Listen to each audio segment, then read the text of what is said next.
ഞങ്ങളല്ലേ ഇപ്പൊ മുടിയും കൊണ്ട് നടക്കുന്നത്? ഞങ്ങളല്ലേ മുടിയും കൊണ്ട് നടക്കുന്നത്? ഞങ്ങളല്ലേ മുടിപ്പള്ളിക്ക് 40 കോടി ചെലവാക്കാൻ പോകുന്നത്? ഓ പ്രിയപ്പെട്ട മുസ്ലിമേ, നബി സല്ലല്ലാഹു അലൈഹി വസല്ലമിന്റെ മുടിക്ക് പ്രാധാന്യമുണ്ട്. അവിടുത്തെ വിയർപ്പിന് സുഗന്ധമുണ്ട്. അവിടുത്തെ വസ്ത്രത്തിന് പ്രാധാന്യമുണ്ട്. അവിടുന്ന് വുളൂ ചെയ്യുമ്പോൾ ഇറ്റി വീണ വെള്ളത്തിന് പ്രാധാന്യമുണ്ട്. അതിലൊന്നും ആർക്കും തർക്കമില്ല. പക്ഷേ ഇന്ന് നിങ്ങൾ കൊണ്ട് നടക്കുന്ന മുടി അല്ലാഹുവിന്റെ റസൂലിന്റെ മുടിയല്ല. അതാരുടെ മുടിയാണെന്ന് അമ്പലക്കടവ് ഫൈസി അതാ പറഞ്ഞിട്ടില്ലേ മുമ്പ്? അതാ കാന്തപുരം അബൂബക്കർ മുസ്ലിയാരുടെ സ്വന്തം മുടിയാണെന്ന് പണ്ട് പറഞ്ഞു. ഇപ്പോൾ ഇതാ പറയുന്ന വേറൊരു മുടിയെന്ന്. ആ മുടിയെക്കുറിച്ചും നിങ്ങൾ തന്നെ പറയുന്നു കേട്ടോ. തിരുനബി കേശം ആധികാരികത പരിശോധിക്കണം. ഡോക്ടർ ബഹാവുദ്ദീൻ നദ്വി കൂരിയാട് മുജാഹിദല്ല പറയുന്നത്. നിങ്ങൾ കൊണ്ട് നടക്കുന്ന മുടികളൊക്കെ പരിശോധിക്കണം എന്ന് പറയുന്നു.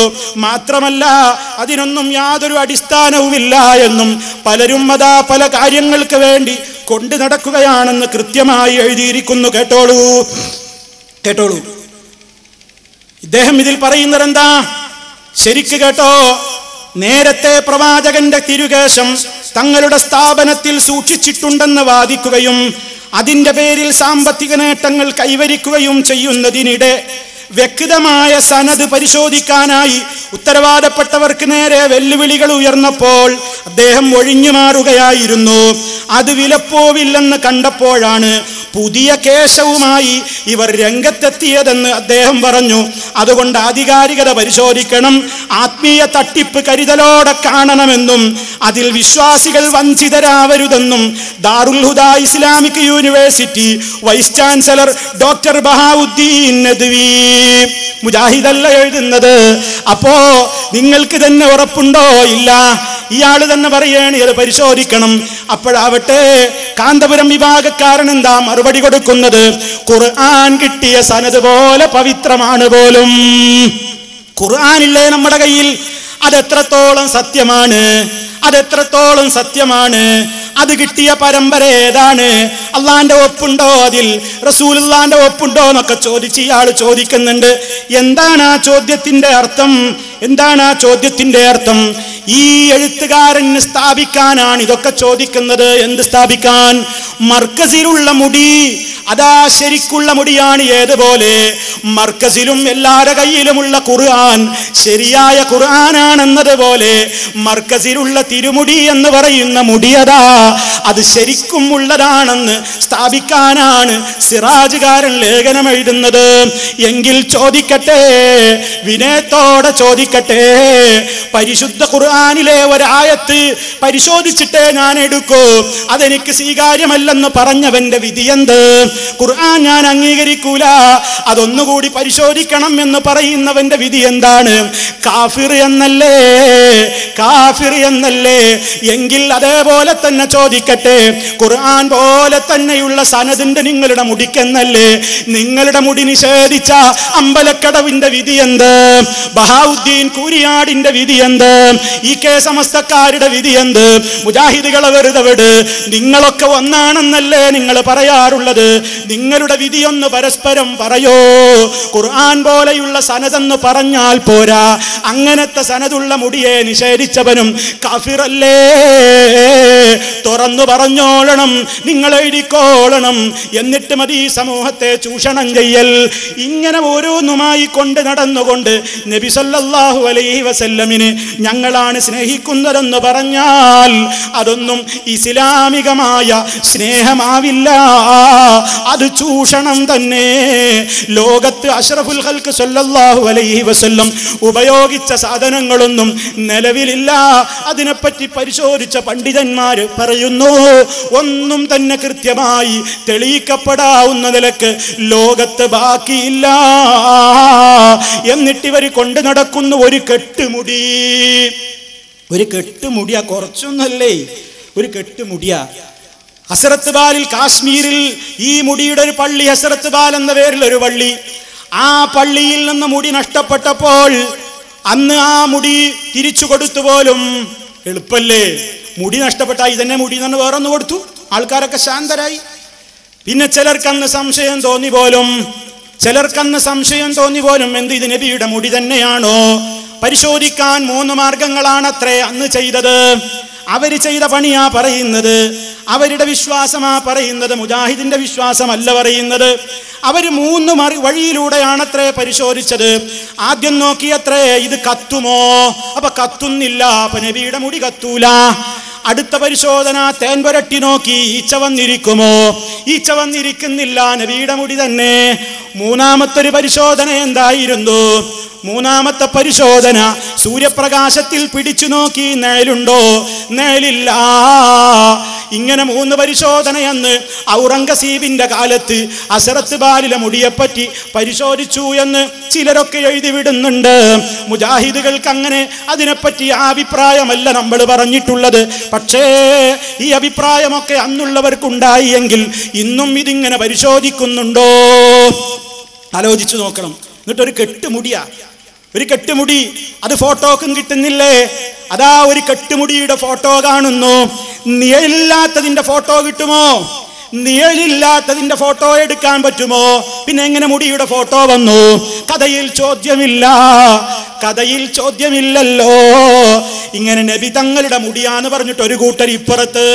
അപ്പോൾ അതാ ആഗോളാടിസ്ഥാനത്തിൽ ഷിയാക്കൾ വേറെ, അള്ളാന്റെ റസൂലിന്റെ ചെരുപ്പാണിത് എന്ന് പറഞ്ഞിട്ട് ഒരു കൂട്ടര്, നബി തങ്ങളുടെ ജുബ്ബക്കുപ്പായമാണെന്ന് പറഞ്ഞ് വേറൊരു കൂട്ടര്, അള്ളാന്റെ റസൂലിന്റെ തലപ്പാവാണെന്ന് പറഞ്ഞിട്ട് വേറൊരു കൂട്ടര്, അള്ളാന്റെ റസൂലിന്റെ വാളാന്നും പറഞ്ഞിട്ട് വേറൊരു കൂട്ടര്. ഇങ്ങനെ എത്ര വ്യാജവാദികൾ നബി തങ്ങളുടെ പേരിൽ രംഗത്ത് വന്ന് പ്രവർത്തിക്കുന്നു. എല്ലാ ശർറുകാരിൽ നിന്നും ഈ സമുദായത്തെ റബ്ബ് കാക്കട്ടെ എന്നല്ലാതെ നിവൃത്തിയില്ല പറയാൻ. അതാ നബി തങ്ങളെ ഇകഴ്ത്താനല്ല, നബി സല്ലല്ലാഹു അലൈഹി വസല്ലമിൻ്റെതെന്ന് പറയുന്ന ഒന്നും ലോകത്ത് ബാക്കിയില്ല. നിങ്ങൾ ആലോചിക്കണം. ഇങ്ങനെ ഓരോന്നോരോന്ന് പറഞ്ഞിട്ട് കണ്ടോ, ഞങ്ങൾ നബി തങ്ങളെ സ്നേഹിക്കുന്നു. പിന്നെ പറയാണ്, നിങ്ങൾക്ക് നബി തങ്ങളോട് സ്നേഹമുണ്ടെങ്കിൽ നബി സല്ലല്ലാഹു അലൈഹി വസല്ലമിന് നിങ്ങൾ സ്വലാത്ത് ചൊല്ലാറുണ്ടോ? മുജാഹിദുകൾ സ്വലാത്തിനെതിരാണെന്ന് പറയും. അതാ നിങ്ങൾ കേട്ടില്ലേ, ഈ പ്രസംഗത്തിന്റെ തുടക്കത്തിൽ നമ്മൾ സ്വലാത്ത് ചൊല്ലിയില്ലേ? ബാങ്ക് കേട്ടാ നമ്മൾ സ്വലാത്ത് ചൊല്ലുന്നില്ലേ? ആരാ സ്വലാത്ത് ചൊല്ലാത്തത്? പക്ഷേ നിങ്ങൾ ചില സ്വലാത്തുകൾക്ക് പ്രത്യേക പോരിശ ഉണ്ടാക്കിയിട്ട് പറയുന്നുണ്ട്. ഒരു സ്വലാത്തിന്റെ പോരിശ കേട്ടോ, ഇവരൊരു സ്വലാത്ത് എഴുതി ഉണ്ടാക്കിയിട്ട് പറയുന്നു, ഈ സ്വലാത്ത് എല്ലാ വെള്ളിയാഴ്ച രാവിലും ഒരു പ്രാവശ്യമെങ്കിലും ചൊല്ലിയാൽ അദ്ദേഹം മരണപ്പെടുമ്പോൾ മയ്യത്ത് ഖബറിൽ ഇറക്കുന്നത് റസൂൽ സല്ലല്ലാഹു അലൈഹി വസല്ലമ തങ്ങളായിരിക്കും. മനസ്സിലായോ? മനസ്സിലാകുണ്ടെങ്കിൽ ഈ പുസ്തകത്തിൽ പറഞ്ഞ ഈ സ്വലാത്ത് എല്ലാ വെള്ളിയാഴ്ച രാവിലും ഒരു പ്രാവശ്യമെങ്കിലും ചൊല്ലിയാൽ അദ്ദേഹം മരണപ്പെടുമ്പോൾ മയ്യത്ത് ഖബറിൽ ഇറക്കുന്നത് റസൂൽ സല്ലല്ലാഹു അലൈഹി വസല്ലം തങ്ങളായിരിക്കും. അയാളെ മയ്യത്ത് ഖബറിൽ ഇറക്കാൻ റസൂൽ വരുന്നു. നോക്കണം നിങ്ങൾ. നബി സല്ലല്ലാഹു അലൈഹി വസല്ലം ഇത് പഠിപ്പിച്ചു തന്നുവോ? അവിടുന്ന് നമുക്കിത് പഠിപ്പിച്ചു തന്നുവോ? അല്ലാഹുവിന്റെ റസൂൽ സല്ലല്ലാഹു അലൈഹി വസല്ലം പഠിപ്പിച്ചു തരാത്ത ഒരു പുണ്യം, ഒരു വണ്ണം, ഒരു സലാത്തിന് നിശ്ചയിക്കാൻ ആർക്കാണ് അധികാരം തന്നത്? മറിച്ച് പ്രിയപ്പെട്ടവരെ, അല്ലാഹുവിന്റെ റസൂൽ സല്ലല്ലാഹു അലൈഹി വസല്ലമിന്റെ പേരിൽ എത്ര സലാത്തുകളും അധികരിപ്പിച്ചോളൂ, നമുക്ക് 1-ന് 10 പ്രതിഫലം കിട്ടും, സംശയം വേണ്ട. അതേ അവസരത്തിൽ നബി സല്ലല്ലാഹു അലൈഹി വസല്ലമിനോട് സഹായം തേടുന്ന നാരിയ സലാത്ത് എന്ന് പറയുന്ന സലാത്ത് അത് ഇസ്ലാമിലുള്ള സലാത്തല്ല. അത് എതിർത്താൽ പറയും, കണ്ടോ ഇവര് സലാത്ത് വിരോധികളാണ്. മക്കാ പരിപാടിയില്ല, സലാത്തിനെ എതിർക്കണ പരിപാടിയില്ല.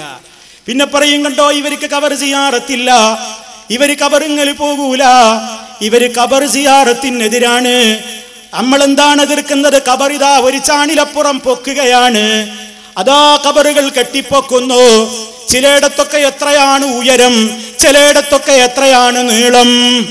ചില സ്ഥലങ്ങളിൽ ഇങ്ങനെ ഉയർത്തലാണ് പുണ്യമായി കണ്ടതെങ്കിൽ ചിലയിടത്ത് ഇങ്ങനെ നീണ്ടു പോകലാണ് ഏറ്റവും കറാമത്തായി കണ്ടത്.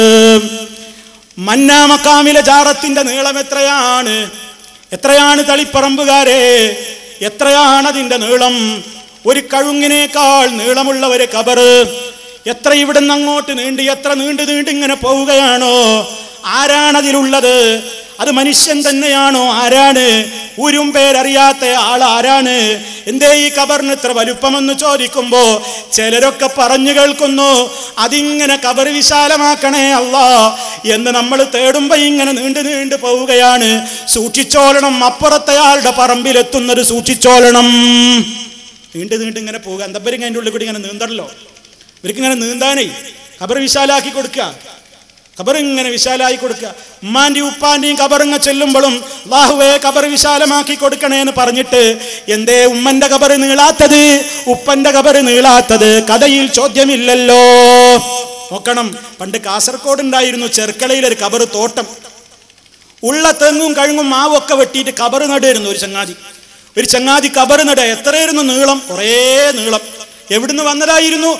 ഉഹദിന്നൊക്കെ പുറപ്പെട്ട തങ്ങന്മാരും ഔലിയാക്കന്മാരും ബീവിമാരൊക്കെ ആയിരുന്നു. അങ്ങനെ കുറെ എണ്ണ എത്തി, കുറെ എണ്ണ എത്താനിരിക്കുന്നു, കുറെ ആള് ചെക്ക് പോസ്റ്റ് കുടുങ്ങിക്കിടക്കുക. ആ നിലക്ക് എത്ര ഖബറുകളായിരുന്നു ഖബർ തോട്ടത്തിൽ. ഇപ്പൊ ഒരെണ്ണം കാണാനില്ല. എവിടെ പോയി ചെർക്കളയിലെ ഖബർ തോട്ടം പൂട്ടിപ്പോയില്ലേ? മുജാഹിദുകൾ നന്നായിട്ടങ്ങ് എതിർത്തു. ജനങ്ങൾ മനസ്സിലാക്കി ഇത് തട്ടിപ്പാണെന്ന്. കണ്ടോ, അത് എതിർക്കാൻ മുജാഹിദുകളെ ഉണ്ടായുള്ളൂ. ഇങ്ങനെ ഓരോ സ്ഥലങ്ങളിൽ ഓരോരുത്തർ ഇങ്ങനെ ജാറങ്ങൾ പൊക്കുക. നബി സല്ലല്ലാഹു അലൈഹി വസല്ലം പറഞ്ഞതെന്ത്? ഒരു മുസ്ലിമിന്റെ ഖബർ, അല്ലാഹുവിന്റെ റസൂൽ സല്ലല്ലാഹു അലൈഹി വസല്ലമിന്റെ ഖബർ പോലും, അബൂബക്കർ സിദ്ദീഖ് റളിയല്ലാഹു അൻഹുവിന്റെ ഖബർ പോലും, ഉമർ ഖത്താബ് റളിയല്ലാഹു അൻഹുവിന്റെ ഖബർ പോലും, അതാ 3 ഖബറും ഒരേ സ്ഥലത്തല്ലേ ഉള്ളത്. ഒരു ചാണിലപ്പുറം ഉയർത്തിയതായി ഞങ്ങൾ കണ്ടിട്ടില്ല എന്ന് കണ്ടവർ റിപ്പോർട്ട് ചെയ്തത് ഹദീസിന്റെ ഗ്രന്ഥങ്ങളിലില്ലേ? ചരിത്രത്തിന്റെ കിതാബുകളിലില്ലേ? ഇല്ലേ? എന്നിട്ട് ഇവിടെ ഇങ്ങനെ കെട്ടിപ്പൊക്കുക, പെയിന്റ് അടിക്കുക, കുമ്മായടിക്കുക, മൂടുക, വിളക്ക് കത്തിക്കുക, അത് തൊട്ടുമുത്തുക, അവിടെയുള്ള എണ്ണ കുടിക്കുക, അവിടെ വിളക്ക് കത്തിക്കുക. പെണ്ണുങ്ങൾ വ്യാഴാഴ്ചയൊക്കെ പോയിട്ട് ഇങ്ങനെ ദിക്റ് സലാത്ത് എന്നൊക്കെ പറഞ്ഞിട്ട് ജാറത്തിൽ പോവുക. പെണ്ണ് പള്ളിയിൽ പോയി കൂടാ. ഇസ്ലാമിന്റെ വേഷം ധരിച്ചൊരു പെണ്ണ് നിസ്കരിക്കാൻ പോയാൽ ഹറാം, ജുമഅക്ക് പോയാൽ ഹറാം. മന്നാ മഖാമിൽ വ്യാഴാഴ്ച വന്ന് ഇത്തികാഫിരുന്നാലും ഹലാൽ. സുന്നത്ത്, പുണ്യകർമ്മം, ഇതൊന്നൊരു ഇസ്ലാമാണ് മുസ്ലിമേ. നബി സല്ലല്ലാഹു അലൈഹി വസല്ലം പഠിപ്പിച്ചതാണോ ഇത്? അവിടുത്തെ പള്ളിയിൽ പെണ്ണുങ്ങൾ വന്നില്ലേ? മക്കയിലെ പള്ളിയിൽ വരുന്നില്ലേ? മദീനത്തെ പള്ളിയിൽ വരുന്നില്ലേ? ബൈത്തുൽ മുഖദ്ദസിൽ വരുന്നില്ലേ? ലോകത്ത് എല്ലാ പള്ളികളിലും പെണ്ണുങ്ങൾ വരുന്നില്ലേ? അവർക്കത് ഹറാമാണെന്ന് പറയാൻ ആർക്കാ അവകാശം?